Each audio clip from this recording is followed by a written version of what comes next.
कुछ तेज नंदों की ना शादी होने के बाद भी उनको चाहे कितनी भी भयानक ससुराल मिल जाए, वो सुधर नहीं सकती।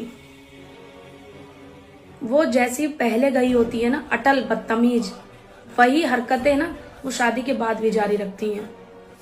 कहते हैं नंदों को अगर भयानक ससुराल मिल जाए तो न काबू में आ जाती हैं, समझ जाती हैं कि हाँ उनने अपनी भाभी के संग क्या क्या किया है। लेकिन कुछ नंदे सच में बहुत बेशरम होती हैं। मतलब ये जानती हैं कि इनकी खुद की ससुराल में क्या हालत है, फिर भी ये अपने मायके में अपनी भाभी और माँ को चढ़ाने में बाज नहीं आती हैं। इतनी घटिया नंदे होती हैं कुछ। घर से अलग रहने वाली बहुओं को लोग कितना जल्दी जज कर लेते हैं ना।